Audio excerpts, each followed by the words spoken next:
tudo que se joga de ideias literárias aqui floresce. O grupo que vocês estão vendo ali, o logo Jardim Alheio, o grupo é o Emerson Moino Martins e eu.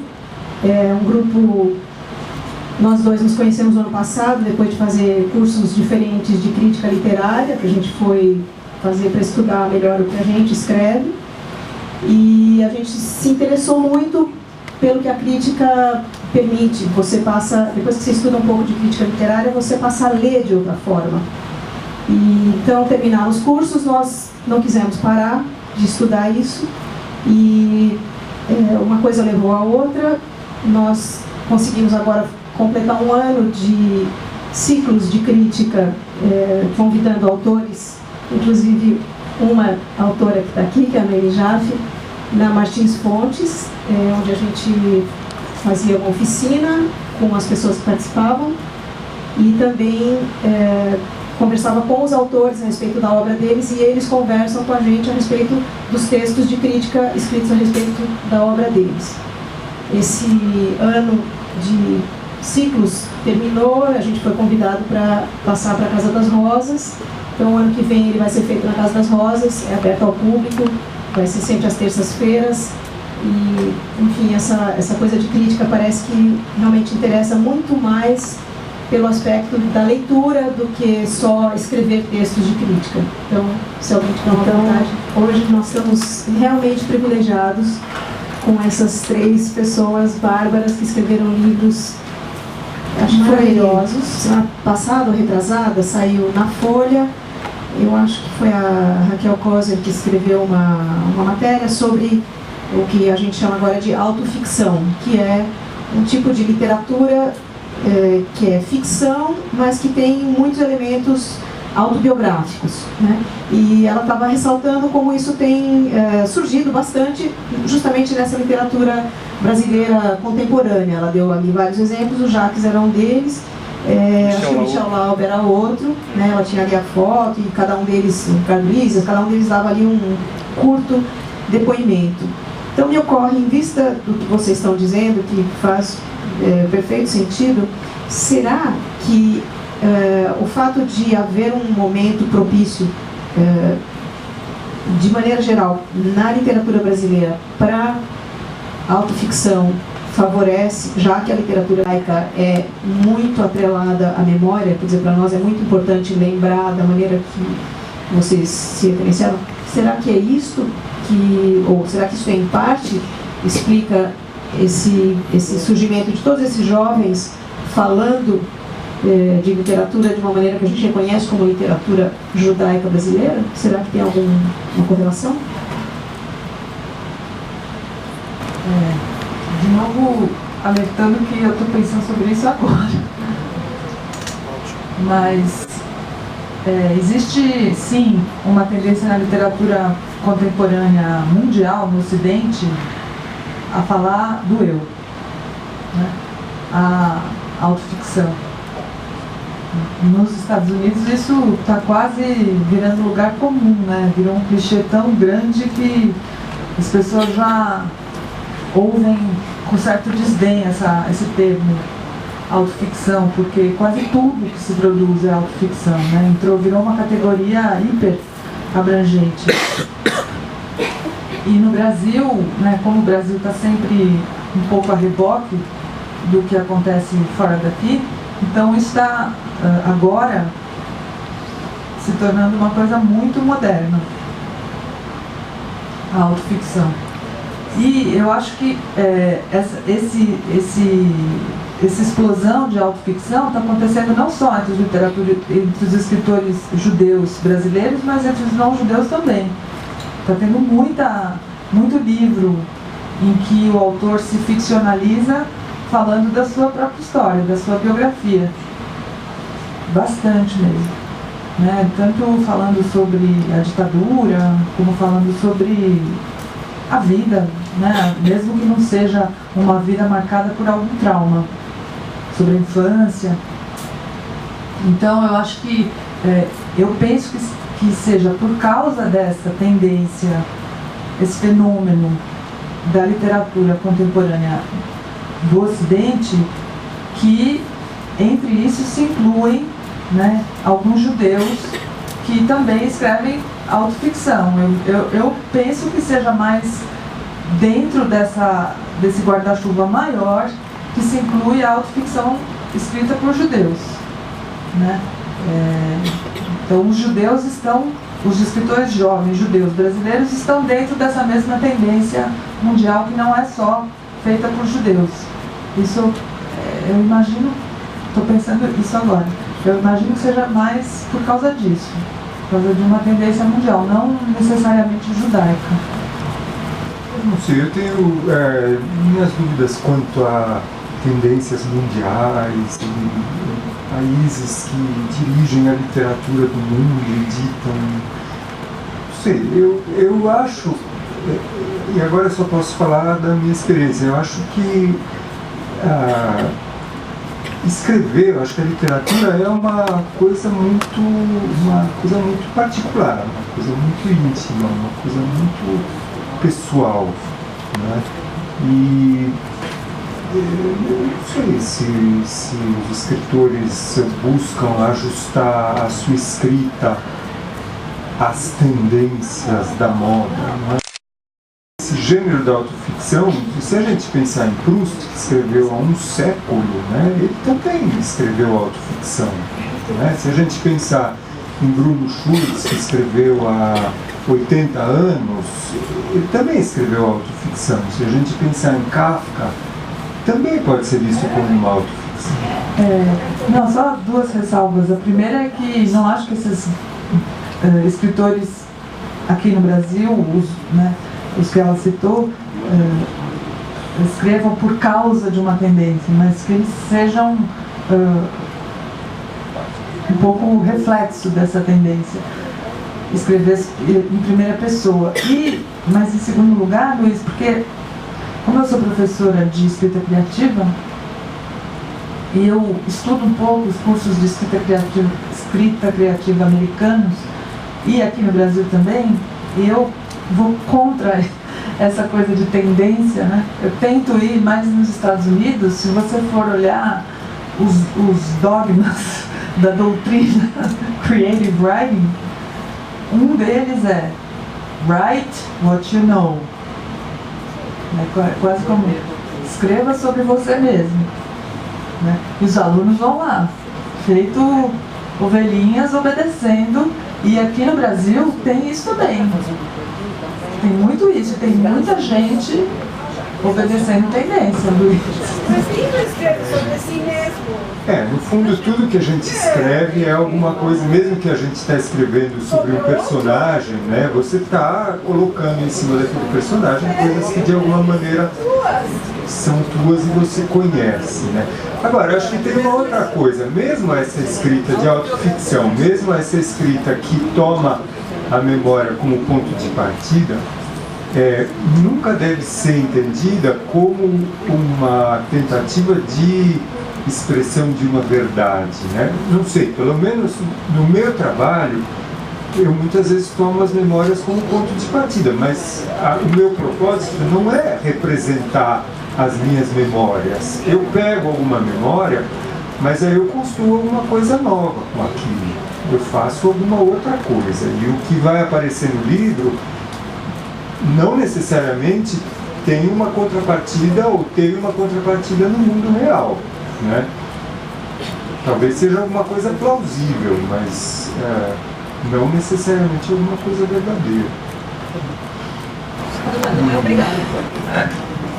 Na verdade, eu fui um dos que participou dessa entrevista de autoficção, mas eu discordo disso, na verdade, porque eu acho que alguns devem conhecer o Borges, Jorge Luiz Borges, ou outro escritor que eu estudei, que é um escritor francês, judeu, que chama Georges Perec. Eles, na verdade, eles criticam essa questão da classificação, né? O Borges já fez uma lista, né? Não sei se muitos que gostam de literatura já devem ter lido, né? Que é um livro que deu origem ao livro do Foucault, né? O Foucault estava lendo um dia a classificação que o Borges falou que achou num livro chinês. E essa classificação ele estava classificando os animais. Aí ele colocou, letra A, animais que se agitam como loucos. B, animais que estão nesta classificação. C, como que é? Perros, cachorros que de longe se parecem com avestruzes. Etc. Então, na própria classificação ele coloca um etc. Então ele faz uma crítica, tem no meu livro, né? Eu escrevo. E o Perrec, anos depois, ele também faz uma classificação dele, completamente... ele fala que existem os animais que podem ser classificados pelos números ímpares de chifres. Então, essa questão de gênero, né, que é a questão de, né, se enquadrar. Eu me enquadro numa autoficção, o Luiz também. A Noemi se enquadraria numa questão da memória, né? Ou então algum outro livro seu poderia ser uma questão de, né, prosa poética, romance, surreal. Essa questão acho que está muito fora de moda, né? E o que a gente viu, exatamente, o que a gente viu é exatamente essa possibilidade da gente classificar, no meu ver, tudo como ficção. E vamos fazer literatura, né? Essa é a beleza da literatura, né? Que nos permite tentar narrar, se você quiser narrar, exatamente o que aconteceu nessa sala logo depois para, né, os nossos companheiros, para os nossos amigos. E a gente vai ter que ter um recurso literário, né, narrativo, para poder narrar uma questão dessa. Que vai ser uma ficção, vai virar ficção. Então eu acho que essa é a liberdade, né? Que eu acho que nessa matéria acho que os escritores, né, eles queriam mostrar isso de alguma forma. O Michel Loeb e o Ricardo Ulisses, eles falaram sobre isso, né? Não, falar que isso aqui é parte da minha vida é minimizar a literatura. Pode ser parte da sua vida, mas tem a capacidade literária, né? Então, acho que falar autoficção, romance, memória, história, acho que o Borges já nos respondeu isso. A gente ficou essa semana inteira discutindo cada um dos livros deles. Não, mas esse é fragmentado. Não, mas esse não é fragmentado. Mas se isso é fragmentado, então o que é? Então não tem... É bobagem, né? Tentar classificar. É ficção, não é ficção.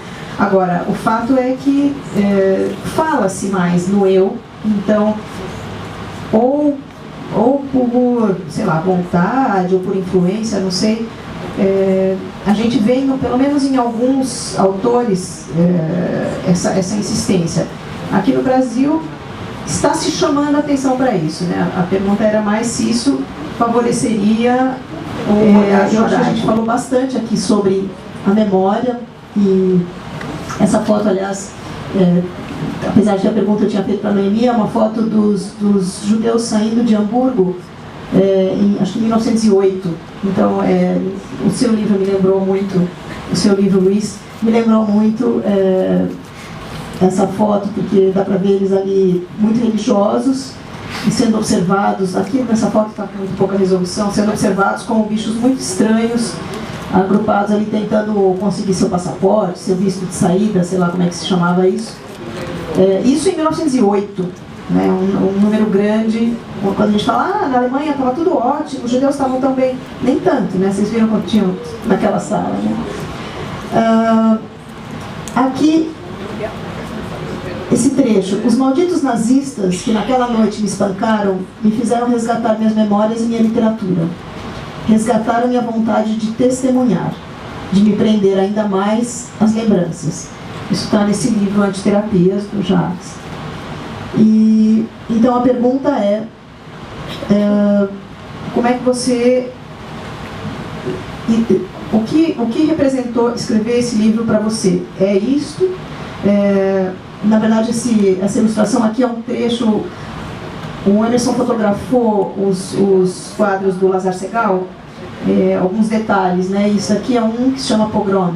Então muitos de vocês devem conhecer. E esse trecho no livro, de fora para dentro, te lembrarem da sua identidade, como que isso afeta a literatura? Tem um microfone que não está funcionando. Eu acho que essa parte do meu livro, na verdade, é uma história dentro de uma outra história. Então, na verdade, eu crio um personagem, uma outra questão que conta essa história dessa fuga, né, dessa rede de fuga dos nazistas, né, e que alguns chegaram, inclusive, ao Brasil, e que poderiam ter chegado, ou não chegaram, ou aí parte da literatura, e que chegaram a Belo Horizonte, que é essa questão. Mas na verdade o meu livro ele tem algumas questões interessantes, ou não, né? Que eu uso. O meu personagem ele nunca está sozinho. Eu uso umas restrições matemáticas até desse grupo que eu estudei no doutorado, que existem sempre algumas referências literárias ou históricas que esse personagem ele se enquadra nessa história universal. Então ele nunca está sozinho. Nada do que ele fala porque é uma memória pessoal ou porque é uma coisa, vamos dizer assim, ingênua. Nada ali é ingênuo. Então essa parte, né, cortada, né, na verdade é uma referência que eu faço às histórias, né, que eu acho que o Luiz fala no livro dele, dessa coisa, principalmente do judeu alemão, né, que era um judeu completamente assimilado, né, ou que tentava se assimilar, ou que era o que mais gostava dessa cultura alemã, e que um belo dia, né, não tão belo assim, né, pelo contrário, ele se vê que, olha, por mais que ele goste de toda a cultura, por mais que ele, né, se sinta alemão, ele não é.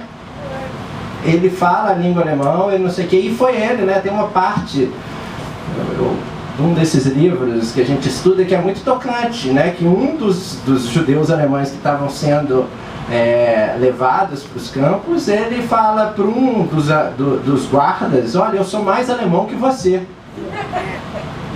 mas você está me levando, né? Então é esse sonho, né? Pode ser essa coisa utópica de imaginar que de alguma forma os judeus iriam se assimilar completamente à sociedade, e nesse momento da história, principalmente da história alemã, eles viram: opa, não é bem assim. Então esse personagem, nessa questão, ele fala, na verdade ele está roubando isso de outro relato.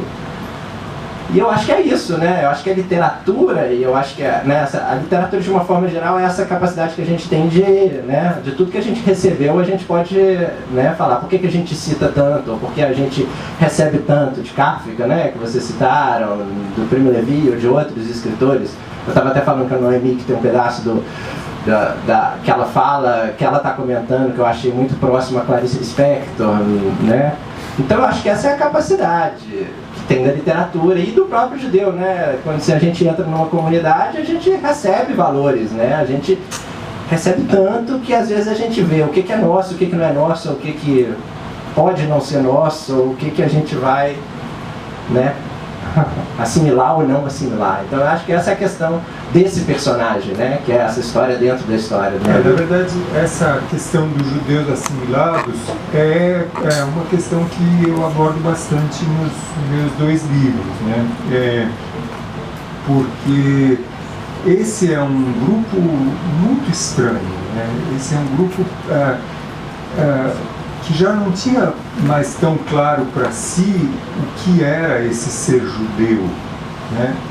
Os judeus da Europa até o século XIX eram judeus e pronto, né? Eles se vestiam como judeus, eles falavam como judeus, eles comiam como judeus, rezavam como judeus, moravam em bairros que eram os bairros dos judeus, que eram os guetos e que eram as aldeias. E eles não tinham nenhuma dúvida de que eles eram judeus e de que eles estavam no exílio e de que eles estavam esperando o dia em que viesse o Messias e que os levaria de volta para Jerusalém, para reconstruir Jerusalém, né?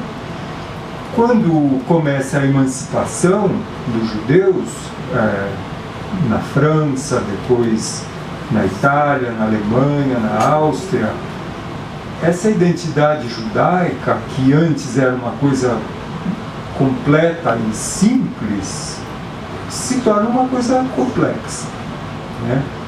Se torna uma identidade femizada, né? Agora eles são franceses judeus, ou talvez franceses de religião israelita, que soa muito melhor do que judeu, né?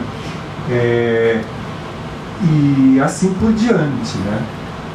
E claro que esse é um grupo para quem os acontecimentos da Europa das décadas de 20 e 30 foram particularmente traumáticos, né? Por quê?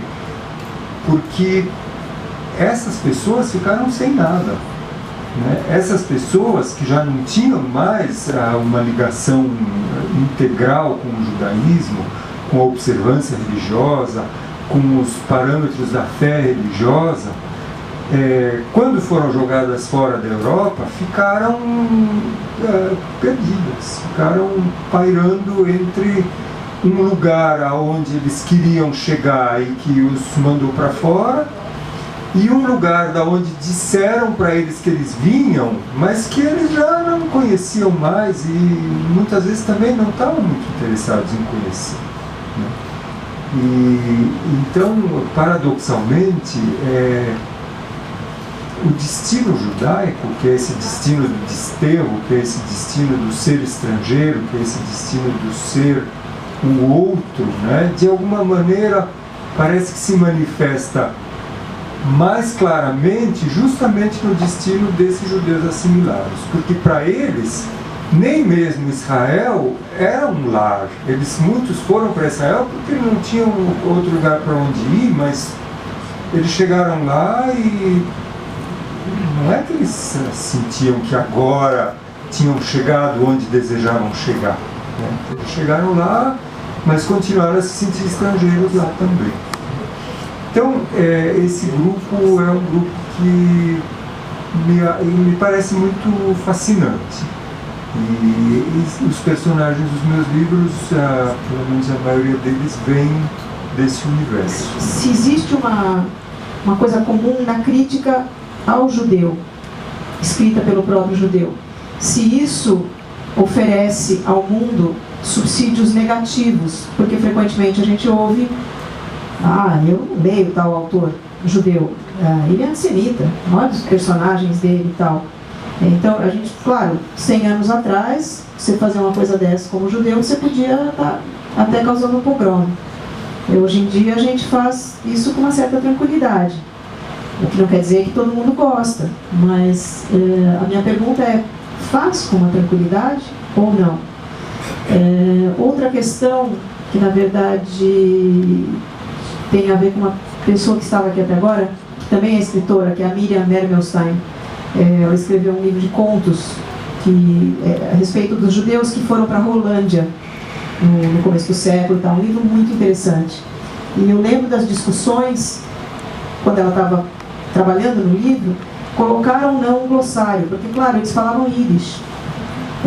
E agora eu me dou conta que glossário é uma coisa, ainda, ela lançou o livro em 2011, é uma coisa que a gente discute. O que faz para a personalidade do livro a presença de um glossário? Isso já dá para o livro uma outra identidade, né? E finalmente a questão da assimilação, que na verdade a gente já falou. Então, para a gente sintetizar isso tudo numa pergunta só, eu gostaria de saber se algum de vocês tem algum comentário sobre mudou, vocês acham, recentemente, a maneira que um escritor judeu brasileiro pode escrever, se sente à vontade em escrever, ou nada mudou? Ele sempre escreveu, ou sempre poderia ter escrito esse livro da maneira que ele escreve agora? Eu acho que agora, bom, por um lado é mais fácil, mais tranquilo, né? Acho que não tem tanto problema de compreensão do que é ser judeu como existia quando eu era pequena, por exemplo, que eu me lembro muito de pessoas estranhando que eu fosse judia, associavam muito a Judas ser judia quando eu era pequena. Isso acho que desapareceu. Há muito tempo que eu não ouço alguém associando ser judeu a Judas, ou perguntando: mas vocês não crucificaram Jesus? Isso era uma pergunta que eu ouvia muito. E há muito tempo eu não ouço, e acho que meus filhos nunca ouviram essa pergunta. Eles nem sabem que existia esse preconceito, né? E meus filhos não estudaram em escola judaica. Mas a escola dos Estados nos ouviram? Isso? Primeira briga, 6 mataram Cristo. Então, mas de qualquer maneira, acho que é mais fácil agora do que teria sido há algum tempo. Então, quer dizer, acho que não acho que existam muitos problemas, embora eu acho que muito pouca gente sabe o que é ser judeu. Mesmo os judeus. De educação, de cultura, não entendem muito bem o que é. Já ouvi essa pergunta algumas vezes, mas espera, você é religiosa? Você não é religiosa? Então por que você é judia? Por que você continua se chamando judia se você não cultiva as tradições? Ah, mas eu cultivo só algumas. Mas como você cultiva só algumas tradições? Você acredita em Deus? Não. Mas como você é judia e não acredita em Deus? As pessoas não entendem. Por que você continua se chamando de judia? Então, minha irmã, que é religiosa, fala, mas como? Você não pode dizer que você é judia? Então é complicado, mas eu acho que é um pouco menos complicado do que já foi. Eu queria, agora, sobre a crítica do judeu ao judeu, eu acho isso muito, muito interessante. Muito, muito interessante. Parece que nós nos sentimos com o direito, nós nos arrogamos o direito de nos criticarmos, mas só nós a nós mesmos, mais ninguém. Igual quando uma mãe pode falar, pode brigar com o filho, mas que não venha outra pessoa dizer que meu filho tem defeitos, eu mesma posso dizer. Então a gente gosta muito de se criticar, mas não gosta de ouvir críticas. E eu uma vez, em 2008, eu entrevistei o Philip Roth, que fala muito sobre ser judeu, e nos romances dele, né? E ele falou assim pra mim, eu não me sinto judeu, ele falou assim, textualmente e categoricamente, eu não me sinto judeu em nenhuma veia do meu corpo. Aí eu falei, assim? Só ele, né? O mundo inteiro sente ele judeu, apesar dele, né? E ele falou assim pra mim, eu não tenho uma veia judaica no meu corpo. Ele falou, eu sou americano, eu não sou judeu. Então, eu acho uma questão muito curiosa, muito interessante. Já discuti com o Michel Laube também sobre isso. E eu tenho meus incômodos também. Como eu disse para vocês, eu tenho orgulho de ser judia. Né? Tanto quanto de ser brasileira, talvez até um pouco mais de ser judia, e acho isso complicado, mas não me sinto confortável com o epíteto escritora judia, não me sinto confortável com isso. Bom, sobre a tua primeira pergunta, eu acho que sem dúvida hoje é muito mais fácil para um escritor judeu se colocar como judeu e tratar de assuntos judaicos num livro que é dirigido ao público mais amplo, né? Isso porque o tempo que começa, sei lá, em Getúlio Vargas e termina com a ditadura militar, em que todo mundo parecia obcecado por essa ideia de se tornar brasileiro e parecer brasileiro e fazer parte do Brasil e etc. Mas o que era esse Brasil também ninguém sabe, né? Porque é um país de imigrantes de todas as partes do mundo. Bom, esse tempo passou e a moda hoje é a moda do multiculturalismo, a moda dos grupos, das etnias, né? Das diferenças. O mote do Brasil na Feira de Frankfurt era um país com muitas vozes, né? Então, eu acho que todos sentem que há um acolhimento e há um interesse pela diferença, e há uma valorização da diferença, sem dúvida. E eu acho que isso, obviamente, facilita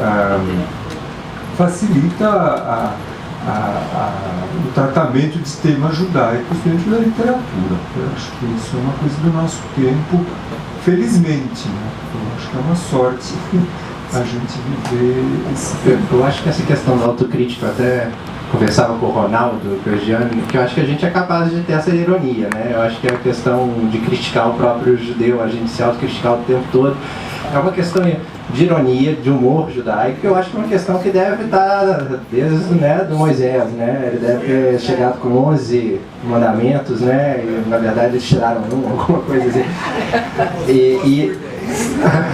E eu acho que o Philip Roth também, ele é um autor, a meu ver, super irônico, né?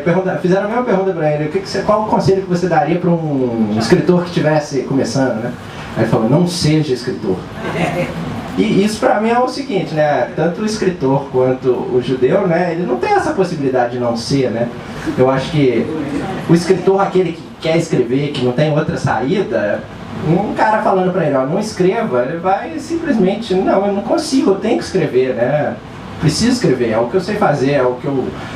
E o judeu também, né? Não sou judeu, o que ele mais é, né? Não tem jeito, mesmo negando, né? Que eu acho que o Luiz até fala isso. Negar que ser judeu é muito judeu. A Clarice, né? Ela queria o tempo todo falar, eu não sou judia, eu não sou judia, eu não sou judia, não é? E ela, além de não... Eu sou brasileira, eu sou brasileira. E se estuda, né? O que não acaba de se estudar é a literatura judaica da Clarice Lispector, né? Então essa negação... Porque uma pessoa que não está nem aí também, ela não ia negar, né? Poderia ser um comentário completamente irrelevante, né? Passa para a próxima pergunta, né? Mas eu acho que é isso, acho que essa capacidade de ironia, eu acho que é bem interessante no judeu e no Felipe Ló.